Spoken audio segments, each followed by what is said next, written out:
Bruno, muito obrigado. E a palavra está com o senhor. Muito obrigado.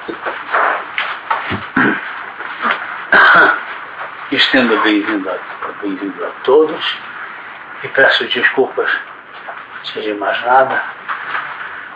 No caso de haver uma dificuldade de elocução, dado ao tratamento a que eu tenho sido submetido. E não estou ainda em total controle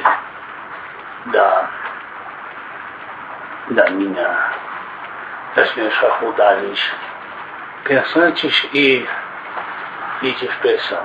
Felizmente, esse curso havia sido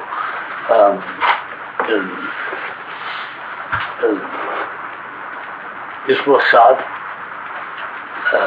todo ele pensado e deliberadamente como uma continuidade do curso do ano passado, de maneira que eu não tive grandes dificuldades em retomar a linha em que estava. Se tivesse tido que escrever e exprimir, exprimir esse curso, teria hesitado, dado a dificuldade clínica em que eu me encontrei a partir do advento, do final do advento. Tudo isso vem sendo resolvido com muito mais facilidade do que parecia para começar, mas não se podia ter, ou eu não podia ter, a certeza de que estaria tão normalmente tão articulado quanto sempre fui até aquele momento. Essa é a má notícia. A boa notícia é que eu tive também a ocasião de reler esses textos todos que havia preparado durante o outro curso, de maneira que pude fazer fiz algumas observações e ampliei, como dizia o professor, e o professor Dante, ampliei a coisa num sentido mais definitivamente menos doutrinário e mais religioso. Quero dizer com isso que, por acaso, o curso começa nas vésperas da chegada aqui de Papa Ratzinger, e que normalmente, para mim, isso teria sido um acontecimento tão importante quanto para o resto dos católicos do Brasil. Mas a coincidência de eu também ter que me exprimir pela última vez, assim como pareceu durante todo este tempo,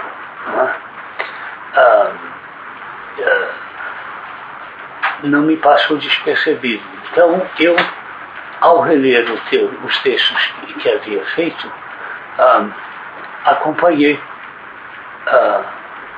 um pouco pasmo até, eu diria, crescentemente pasmo,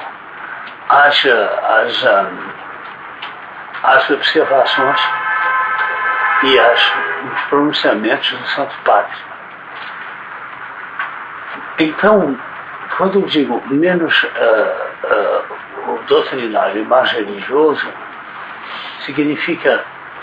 simplesmente não significa que haja uma necessidade de perceber religiosamente, do ponto de vista religioso, a realidade nacional ou internacional, ou a realidade dos últimos 100 anos, nem que ela deixe de ser examinada doutrinariamente, ou seja, que doutrina nos levou a construir o mundo que temos hoje, que é a preocupação fundamental do meu livro e da minha vida, né?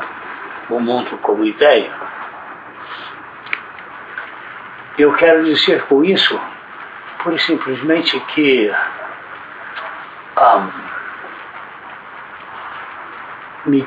fui me dando conta crescentemente, cada vez mais, do tom, da mudança que havia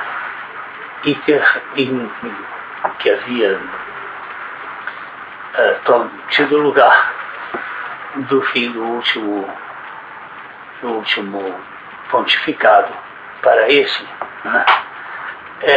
Que nós somos, e que fundamentalmente os intelectuais somos chamados no momento a pensar o cristianismo, pensar a condição humana, pensar a condição cultural da humanidade, de maneira pela qual não havíamos sido desde do romper da Primeira Guerra Mundial. Ou seja, quando e daí que eu colocasse isso surpreendentemente, para mim, dentro da moldura da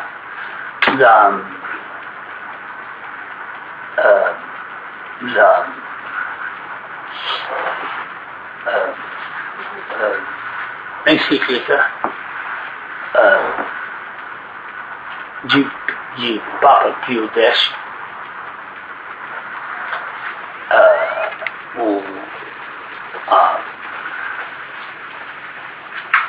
Facendi Dominici Gregis,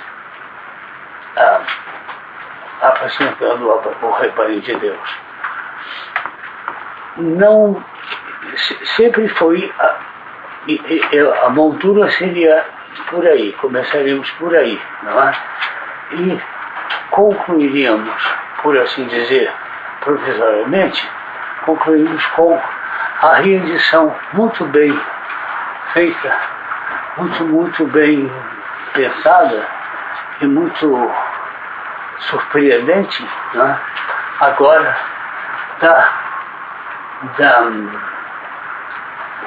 de um livro capital do século XX, que não estava incluído no meu plano. Que este livro é La Trahison de Clerc, de Julien Bondar, né? a traição que acaba de ser reeditada, a traição dos intelectuais.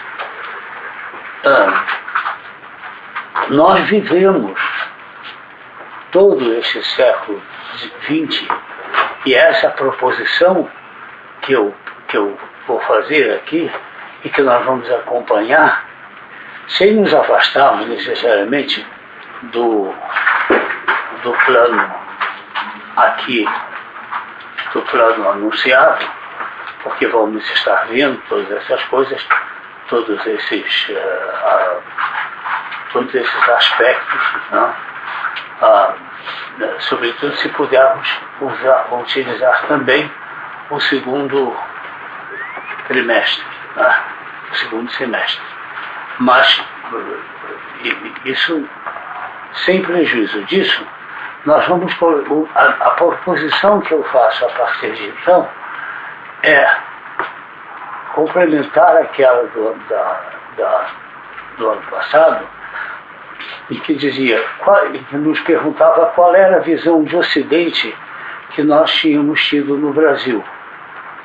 Que visão de Ocidente tínhamos proposto a nós mesmos e com qual resultados havíamos imaginado e participado como última província do Ocidente, última no sentido de a mais distante delas, mas nem por isso a menos significativa.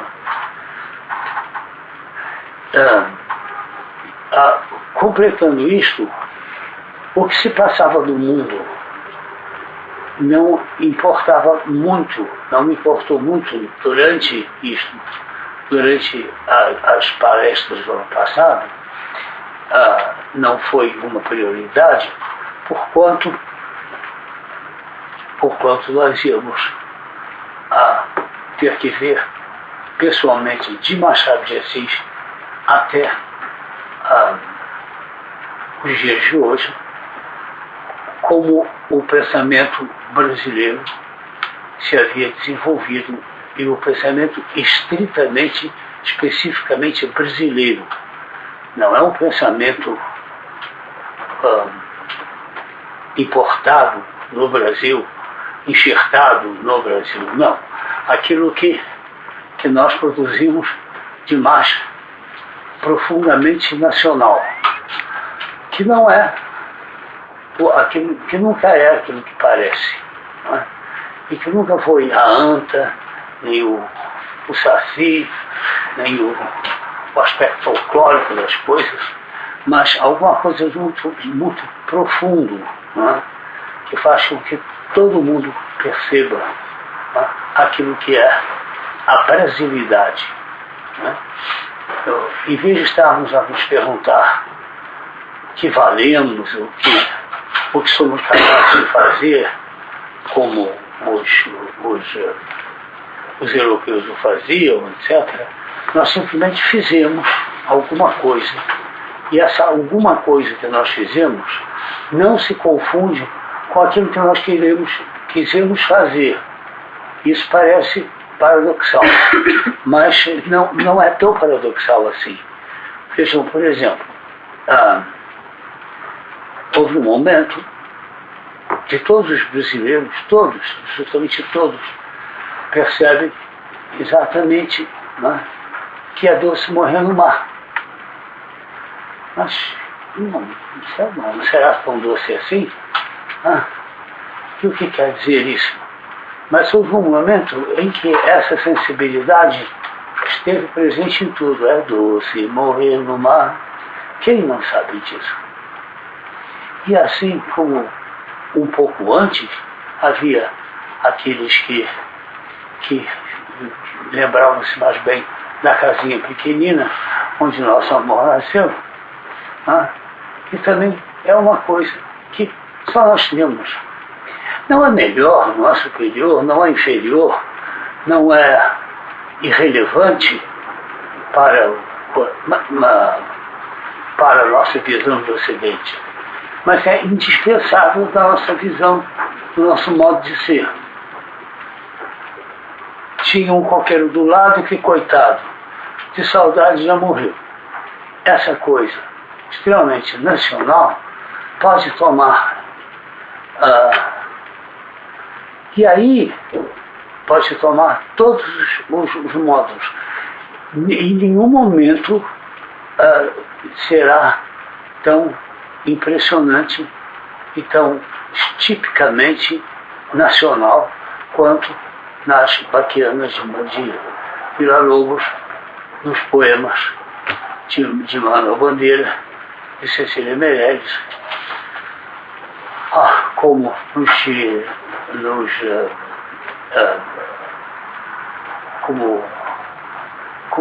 na paixão nacional por Chopin, por exemplo.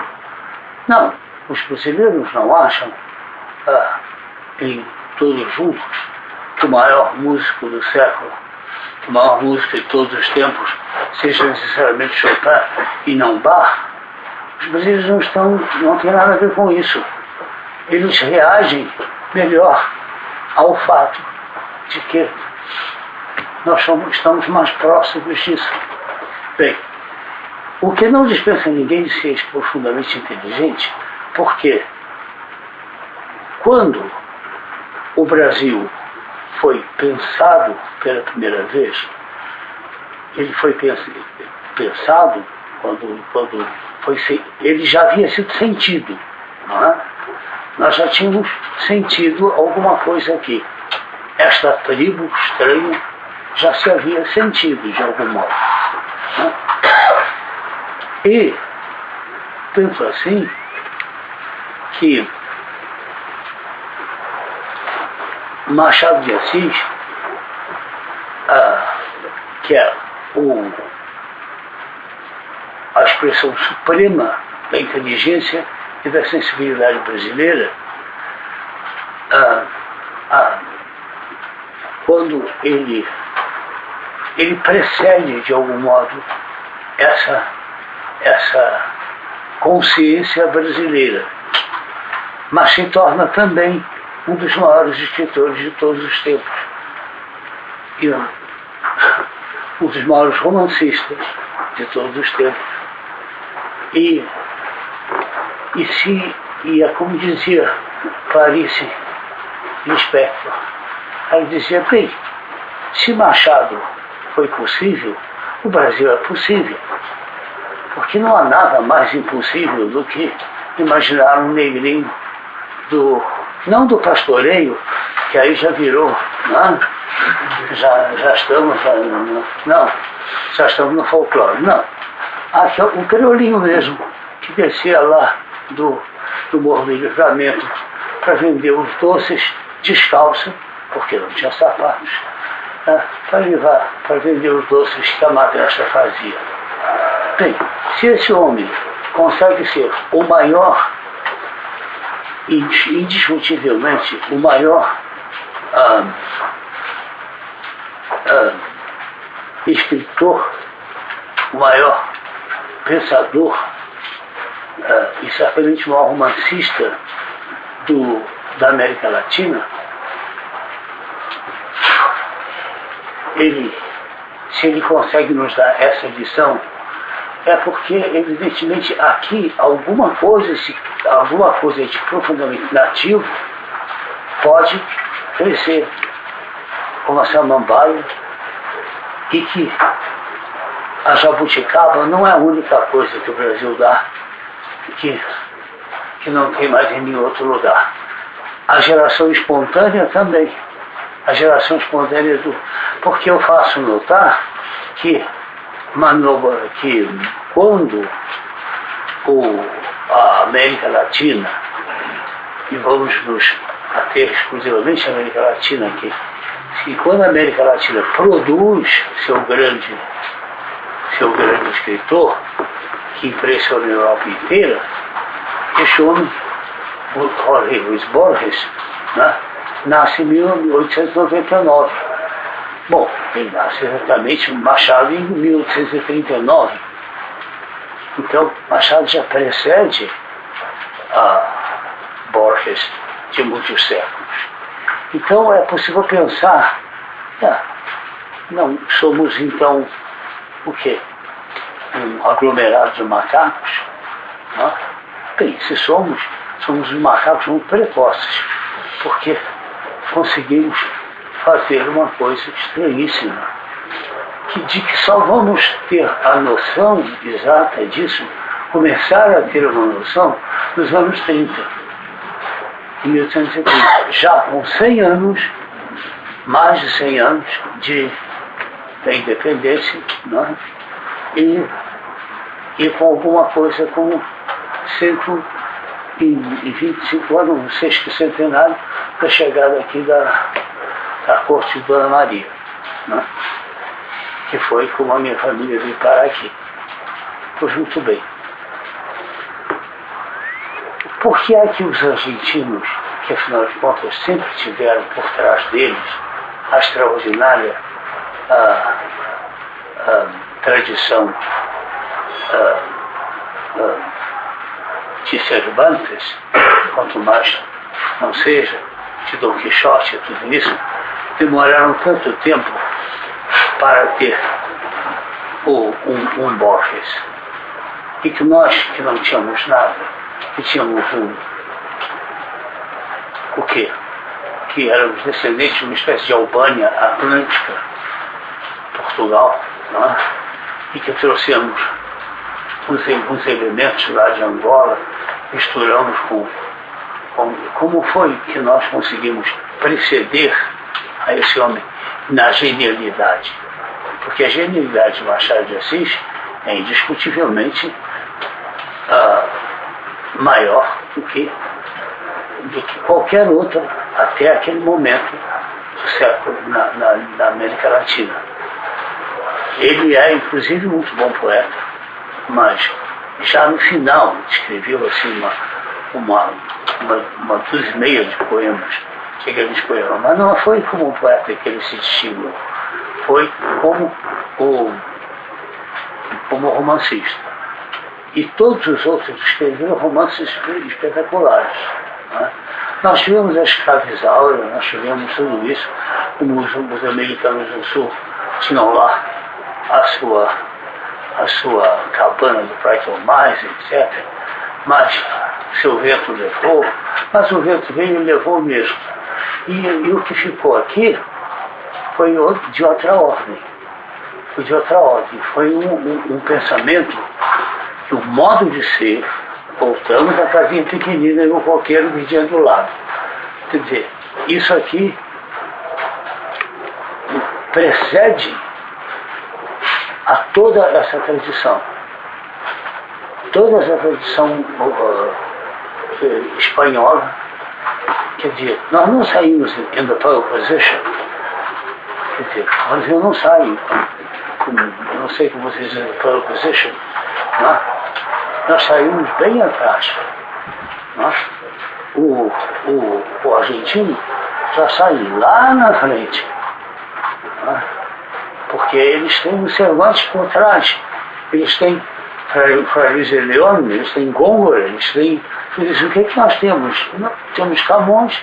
Bem, realmente um poeta caolho que escrevia muito bem e que era um grande poeta para nós que sabemos ler português. Mas que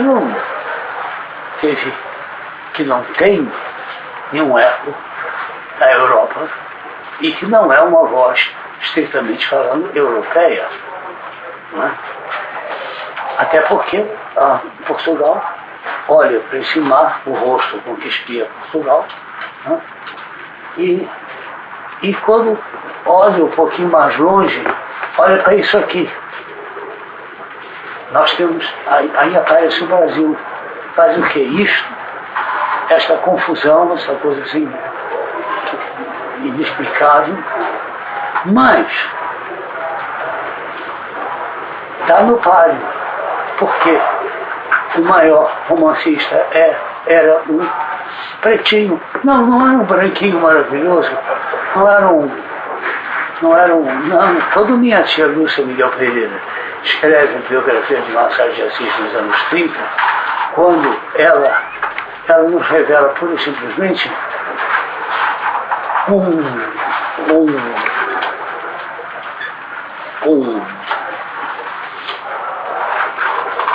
um caso único na história universal. Por quê? Porque esse homem nem sequer a escola foi. Quando teve o primeiro par de sapato, foi lá pelas tantas. Esse moço não tinha nada para chegar ao que chegou. Como nós não temos também. Nós estamos aqui espremidos between the devil and the deep blue sea. Né? Estamos aqui entre o diabo e o profundo mar azul. Né? Não temos fronteiras. Somos o último cantinho lá. O Alasca, que tem as geleiras do Canadá atrás e as da Groenlândia do lado, ou as ilhas aleutas, está pelo menos no mapa, teoricamente. Mas o que o Brasil tem? o que é esse país? Que é essa coisa enorme, né? Imensa, né? E toda desconjuntada entre o mar profundo e a selva, porque só temos esses dois elementos, e que daí, que no meio disso, surja uma inteligência como o Machado de Assis, que consegue fazer 4 dos grandes romances do século XIX. Bem, então aqui há um mistério estranhíssimo. Isso aí há mais do que um mistério. Isso há uma interrogação misteriosa. Como toda interrogação, cuja resposta fica para amanhã. Ninguém sabe exatamente como isso é possível. Se o homem é essa travessia entre o enigma e o mistério, então nós somos um exemplo perfeito disso. Se nós começamos, se o homem começa, se a criatura humana começa no enigma, sem entender bem esse universo, e quando chega à sua conclusão, ele se depara com um mistério maior ainda do que o enigma que ele se propôs, que ele encontrou. Então o Brasil é um exemplo típico disso. Se vocês pensarem, por exemplo, que a cultura brasileira tem o mesmo tempo da cultura russa, os russos têm, que eram da Grande Russie, né? Era a Santa Rússia, eram aquelas tribos todas antes de serem unificadas lá pelo Pedro Grande e pelo Ivan Terrível, para aquela gente toda. Não tivemos nada de terrível, nem de tão grande assim. Mas ao mesmo tempo, foi o mesmo momento. Houve um paralelismo de tempo entre a realidade que os russos estavam vivendo e criando e a que estava sendo criada aqui. Só que os russos, evidentemente, deram Tchaikovsky, deram Stravinsky, né? Nureyev, porque que a gente vai ser? Né? Deram essas maravilhas todas, deram Pushkin, deram Tolstói, deram Dostoiévski, deram todas essas coisas. Mas não fizemos tão feio assim, não. Quer dizer, na hora H, você vai ver o russo, que era parte de uma riqueza enorme, né? Ali, quando se civiliza, ele recebe toda uma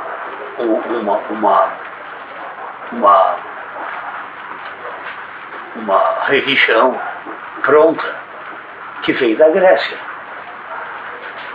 Ele recebe a ortodoxia, com o esplendor da ortodoxia. Então, realmente, é que são esplêndidos os ícones, tudo que eles têm. Nós não temos nada disso, temos que fazer tudo com um pedaço de pau ali. E não temos certamente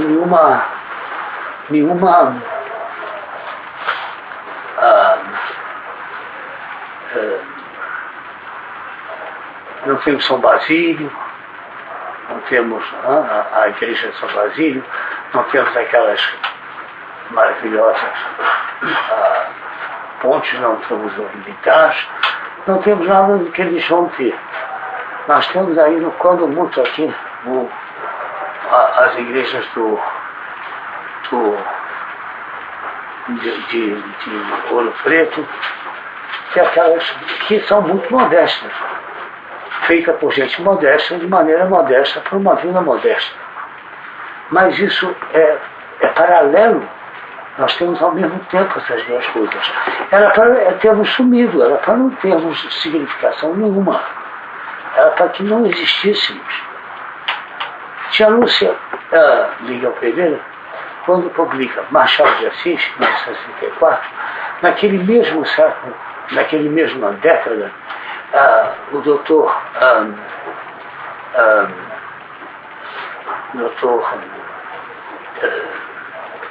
Gilberto Freire tinha publicado Casa Grande Senzala, não é?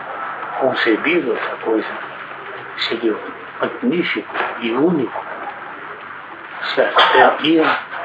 E doutor Sérgio Buarque de Holanda havia feito as raízes do Brasil. Né? São 3 livros importantíssimos naquele momento.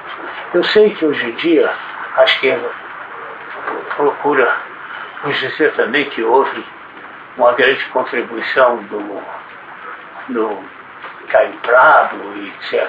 Sim, claro que foi uma contribuição, mas isso é coisa de esquerdista. É uma semi-verdade, como todas as histórias que nos contam.